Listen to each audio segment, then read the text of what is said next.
All right, so prep for October 30th for what we're expecting to see tomorrow. The Friday's actually it's looking really good. So I'm gonna start off with SYNL short, just to show how this thing worked. It's very illiquid, so uh, it's hard to make a lot of money because even 5,000, couple thousand shares is going to be hard to unload. But what I've been doing is, since it's a ridiculous pop, mainly due to the lack of liquidity, uh, and there's a lot of overhead supply. We already went over this in previous videos, so you can check this out like 3 days ago. So this was a great short and cover in the fives. And then again, I actually put in a dream short at 5.5 the day before. I almost didn't expect this to happen, but my point is that anything above 545, because I identified this as the volume cloud for where the volume is all at. I'm expecting that anything above 5.5 is a outside of regular deviation move, and it's a good short. And I also have 5.9 as a very strong resistance. A lot of unloading would happen there, a lot of back holders back from the beginning of September. So, um, and so yeah, I covered actually at 510 a little early. It kept flushing down a little bit more, but this is a super easy play. Simply, if it, and you can see the volume inflection points are changing. More volume was done here yesterday. The most volume was done here today. So really, anything above 5.4, you're very safe to short 50% of your position, and then add the rest of it if it goes up there, or chase it down if it breaks down VWAP, because this thing could easily go back to sub $4, or at the very least fill the gap somewhere in here and retest at 422, and that's a dollar move and then some change without any risk, because the news that they came out with is basically we suck as a company and now we're going to do worse, pretty much. Next up is MGEN. This is like a gift that keeps on giving. So actually, the initial short for me was here. I went over this trade extensively the day before, explained why I covered and into these support lines, and also because of the news that it's issuing shares, I'm not going to go long. But what market makers do for stocks like MGEN, let me check my bot room real quick. What is this? MGEN that has 20% institutions. If they're active and they know that they need to issue shares, they're not gonna want to get screwed just like regular people. So they're going to do whatever they can to pump the shares as much as they can so that the new issuance is close to at least the position that they have. So this was at 50 cents. The institutions are probably sitting, looking at how it's been performing over the daily chart. I actually haven't checked exactly when they entered, but I'm guessing they're entering sub 70 cents. Um, maybe they entered here and the news caused this to happen. Point is, they're not looking to be below their entry. So, um, they're pumping it up. And then people are not helping themselves if they're short and not covering their position. So in my case, I covered here. I reshorted here based on the fact that, again, we have news that is going to issue shares. My risk was the previous high, 144. It never hit that. And when I started getting algo suggestions that I should close, essentially saying that the bearish bars are ending, I looked to see what's going to happen at the open. I was looking for a flush to 0.9. It didn't happen. It actually closed. It put in a wick, and as soon as that happened, I closed on the next VWAP retest. So I closed at 1.02, the rest of my short. And I'm glad I did. I'm glad I stuck to the rules. And again, I explained this trade before, so it's come to help me twice to be respecting my own setups. Um, going forward, none of these lines are new. These lines were all drawn from 3 days ago, and I find it hilarious that it actually hit my daily resistance line where I expected selling to come in and reject it. I almost put in a short, just thinking, all right, well, if it goes up, this is a lot of overhead supply. They're gonna unload, and I just found that hilarious. So this is at the base of the previous wick. So I took the base and ignored the wick because that's a sell-off. So what this tells me is this time around, the previous base is now the top of the wick. So I would almost not expect this to go above 193. My thesis is that I would love for a push in the pre-market. This entire move was not substantiated by any volume. Volume was basically dead. I've seen other moves that are substantiated by volume, and you'll see on the next chart. So this, to me, screams short. It was also a standard deviation discrepancy move. So this isn't a ordinary stair climbing bullish chart. And again, you'll see a perfect example of what is on the next, or in a few minutes. So to me, this is a great short opportunity. I would look for multiple things. Either a wick that does not touch the 209, let's say it goes to 2 and then it sells off on a wick, I would short it at 192. A strong wick above the regression line, I will keep extending the regression line into the morning, and any bounce above it that's a wick, I would short that. And that's also because we're already surfing the EMA slash VWAP. So a lot of times you short on the VWAP break, but because of how little volume there was, we're already sitting at the VWAP. This is not a conviction move that has like a lot of bullish support under it. So yeah, and they still have to issue shares. They need 91 million to pay for the merger. This is borderline hilarious to me. This whole merger news came out when they were 50 cents. So right now they're at 79 million market cap at this price. They were almost 30% of that. So they were sitting at 20 something 8 million, with 31 million being cash. So their stock price was literally below their bankruptcy price. So they pumped it up, and they need to issue 91 million shares. So they need this ideally. This is going to be crazy. I don't think they can push it up more. Ideally, they need this above 2 to get a good dilution price. But I think they issue shares at 1.5, maybe 1 point. A lot of times they do the close, or so maybe they'll say we're issuing shares at 1.45, and then it'll tank. Point is, I don't think it'll go below 1 ever again. They won't let it happen. They'll say some nonsense like the new merger created more value, yada yada yada. Even though we paid out the ass for it, more than the company's worth. So yeah, pretty simple. I don't expect any move. There's no volume. If this continues in the morning and there's almost no volume, today's volume was 30 million.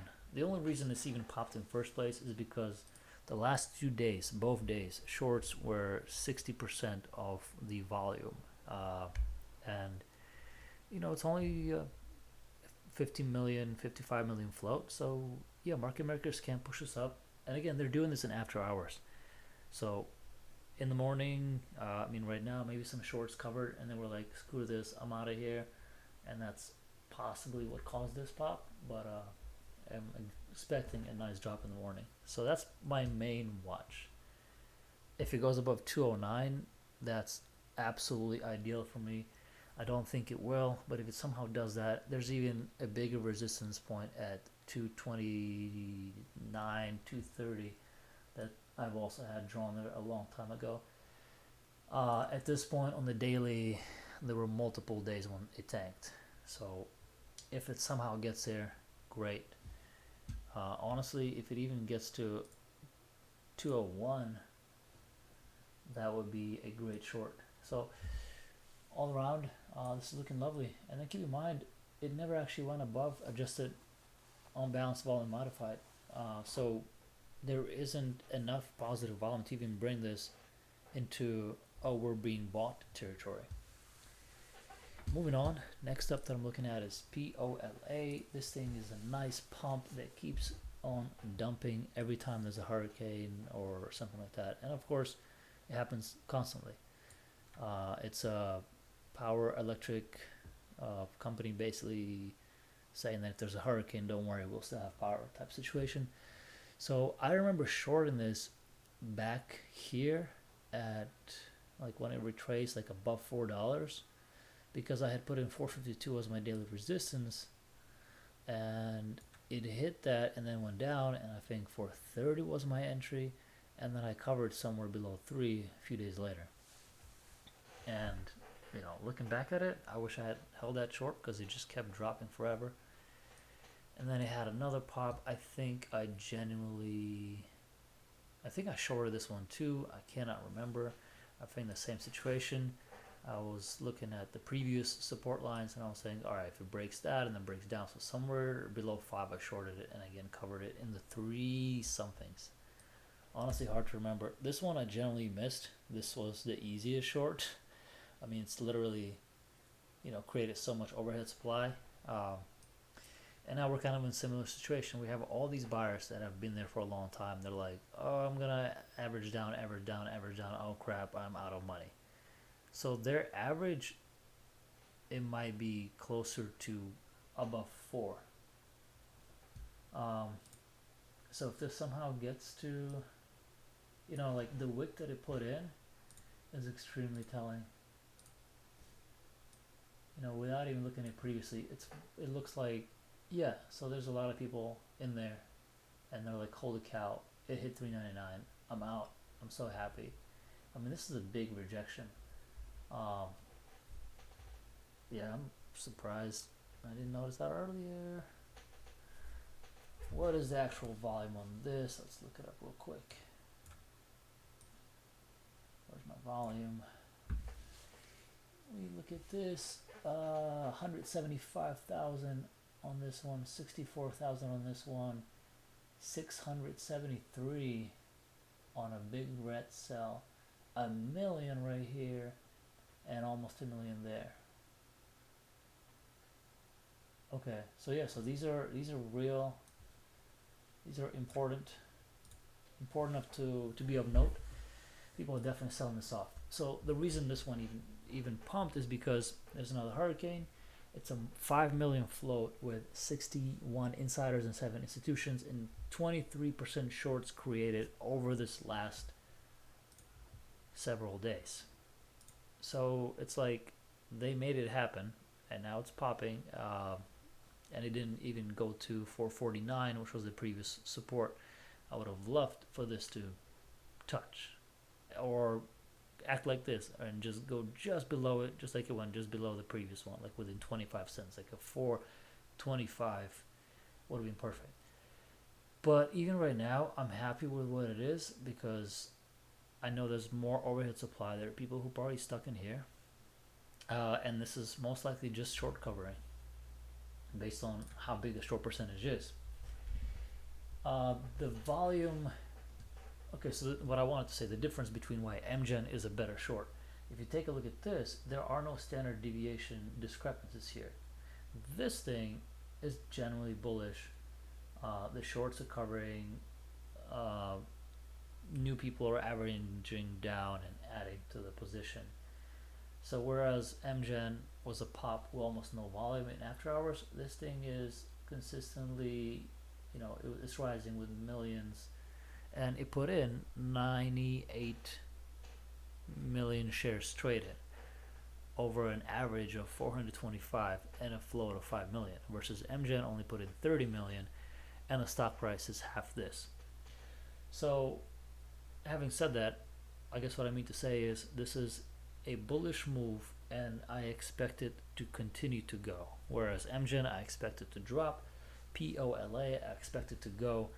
There are going to be people who wake up in the morning, 23 shorts, create a new squeeze. Any new shorts, they're getting squeezed. So, like I said, I want to see this above 4. Ideally, it gets within 25 cents of the next and then goes down. But again, you know, anywhere in this area, once it rejects, and I mean reject the previous resistance. So let's say it pops to 473, that's not a short. A short is when it holds 453 and then it goes under. Now that's a short. And then on any new pop, I'm adding it as a short. Of course, as long as it doesn't break the previous high. So I would only be looking to short this above $4. To me, it would need to break the previous yesterday's high, because it's right in the EMAs. There's just no short thesis on it. And another thing, unlike MGEN where WeVap is right there, this WeVap is about 25 cents away. So people are expecting this to remain bullish. Usually if it's under WeVap, people think it's bearish, over it's bullish. So just the entire thesis is different on this one. So best case scenario, pop to 425-ish, and then we start selling off. We need this overhead supply to start selling off. So if it's 66, I want it to go to 56. And also I don't want to see too much volume. If this thing puts in like 5 million volume by 7 a.m., I'm not really sure what to do with it. Maybe there's a secondary, because this is the first day move. So yeah, maybe there's a second day push, because POLA has usually done 2-day pushes. The only reason why I'm thinking this is a 1-day push is because of the amount of volume that churned. So whereas the last time it did over 2 days, this time maybe it only needs 1 day. Anyways, that's the game plan. Above 425 short, but I require a breakdown, pop, breakdown, pop, breakdown. Not just a blind short just because I want to short it. And next up, UUU actually traded this today, and it was per plan. I suggested, I'm just gonna look at the 5-minute. You can go back and look at the video. I suggested that if it reclaims 330, which is a resistance of previous high, go long. It did exactly that. It put in a new high, and then my thesis was also explained that if it breaks down below 460, so put in a big wick, this was a good short. And this seemed a bit of risky, but it still followed the same procedure. It broke up, and it actually, it even put in a new recognizable high at 488, and it broke up, but then it broke down. And once it broke down below 462, it just flushed.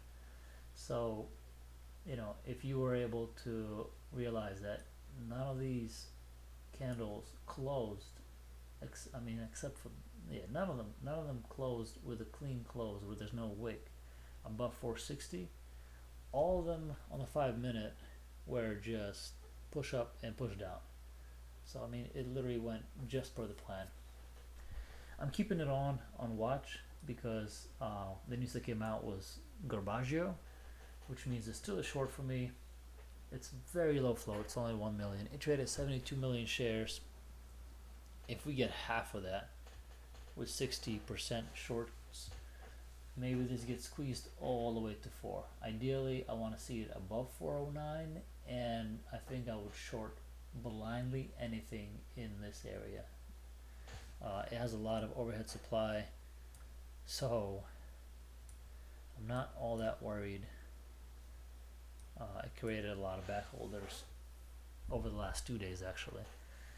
So, to be fair, yeah, all-time high would stress me out, and I would probably exit. But ideally, it goes above 4.08 and doesn't really budge above that.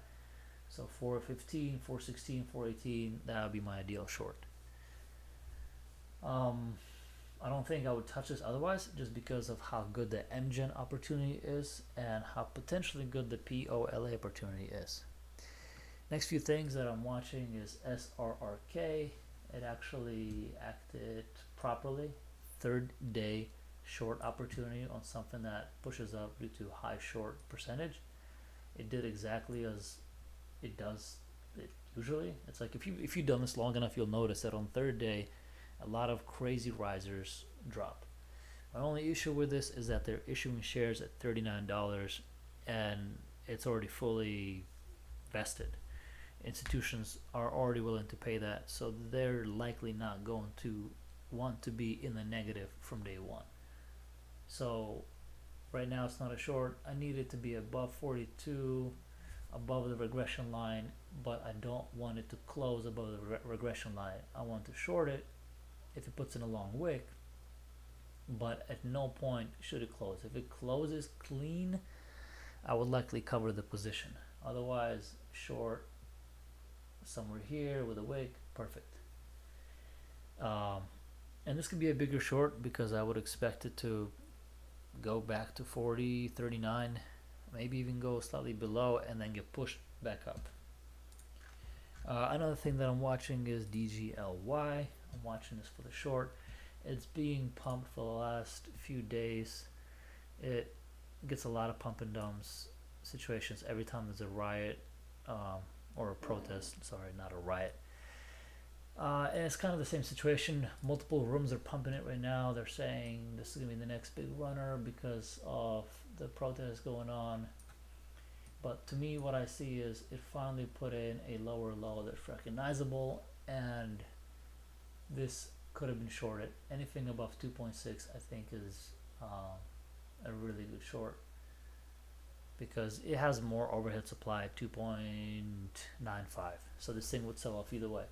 In this case, I think it might break 2.44. There's a little bit of a volume node here where it was recognized selling.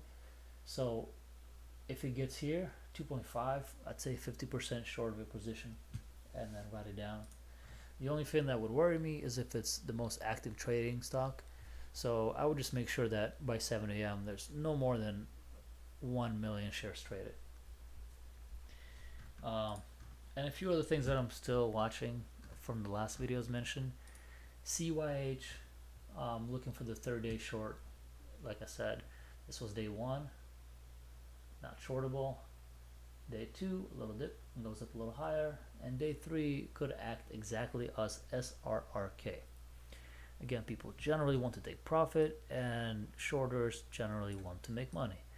Also, the difference with this versus SRRK, it actually hit a high of 744, and it's got all this overhead supply. I mean, somebody bought it here, 649. Then this went down to 225 and like, screw it, I'm doubling down.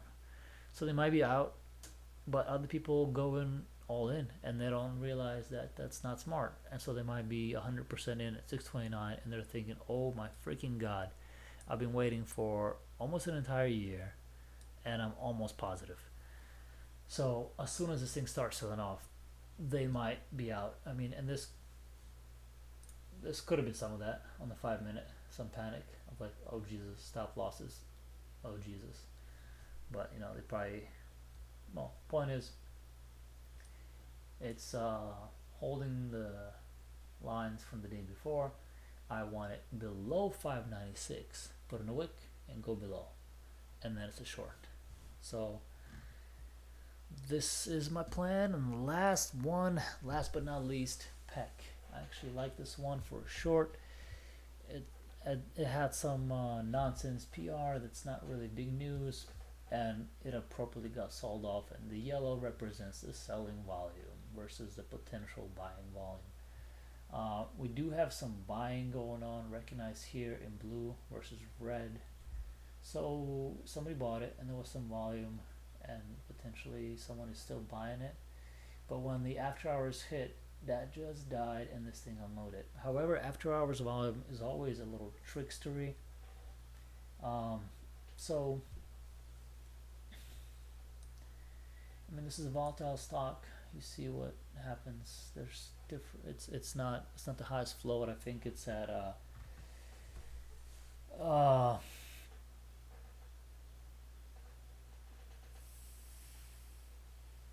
I think it's like a 5 million float, traded a million shares.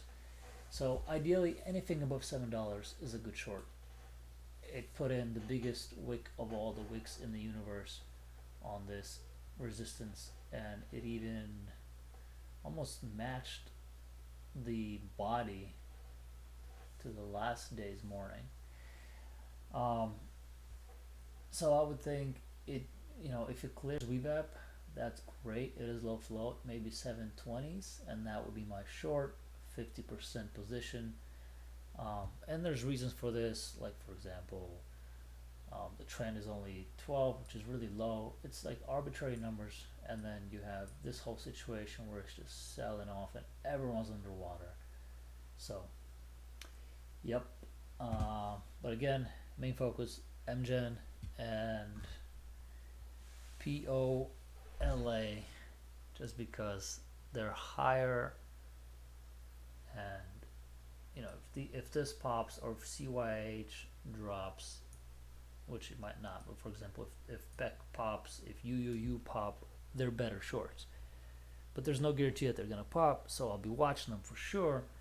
But understanding that it might not happen, my focus might be on MGEN and POLA. And again, I keep saying MGEN because they're literally issuing 91 million worth of shares, and even with this pump, their stock is only valued, their company is only valued at 79 million. So it's a beneficial situation to be on the short side in that situation, especially when they're up 200% in 2 days. All right, so that's Friday. Let's wake up early and do some damage.